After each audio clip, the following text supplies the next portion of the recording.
গাজায় চলমান ইসরায়েলি আগ্রাসনের মধ্যে ফিলিস্তিনকে রাষ্ট্র হিসেবে স্বীকৃতি দিয়েছে একের পর এক দেশ। সম্প্রতি এ তালিকায় যুক্ত হওয়ার সিদ্ধান্ত জানিয়েছে ফ্রান্স, যুক্তরাজ্য, কানাডা ও অস্ট্রেলিয়ার মতো প্রভাবশালী দেশ।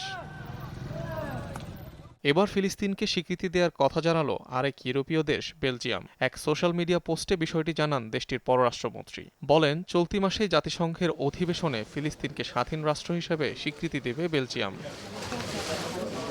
শুধু তাই নয়, ইসরায়েলের উপর একে একে ১২ ধরনের নিষেধাজ্ঞা আরোপ করবে দেশটি। এর মধ্যে রয়েছে দখলকৃত অঞ্চল থেকে পণ্য আমদানির নিষেধাজ্ঞা এবং ইসরায়েলি প্রতিষ্ঠানগুলোর সাথে ক্রয় নীতি পর্যালোচনা করা। গাজায় দেখা দেয়া মানবিক বিপর্যয়ের আলোকে নেওয়া হয়েছে এই সিদ্ধান্ত বলে জানিয়েছে ব্রাসেলস। এখন পর্যন্ত ফিলিস্তিনের সার্বভৌমত্বকে স্বীকৃতি দেয়া দেশের সংখ্যা ১৪৭টি, যা জাতিসংঘের মোট সদস্য রাষ্ট্রগুলোর ৪ ভাগের ৩ ভাগ, অর্থাৎ পুরো বিশ্বের ৭৫%। অনিক রহমান, যমুনা নিউজ।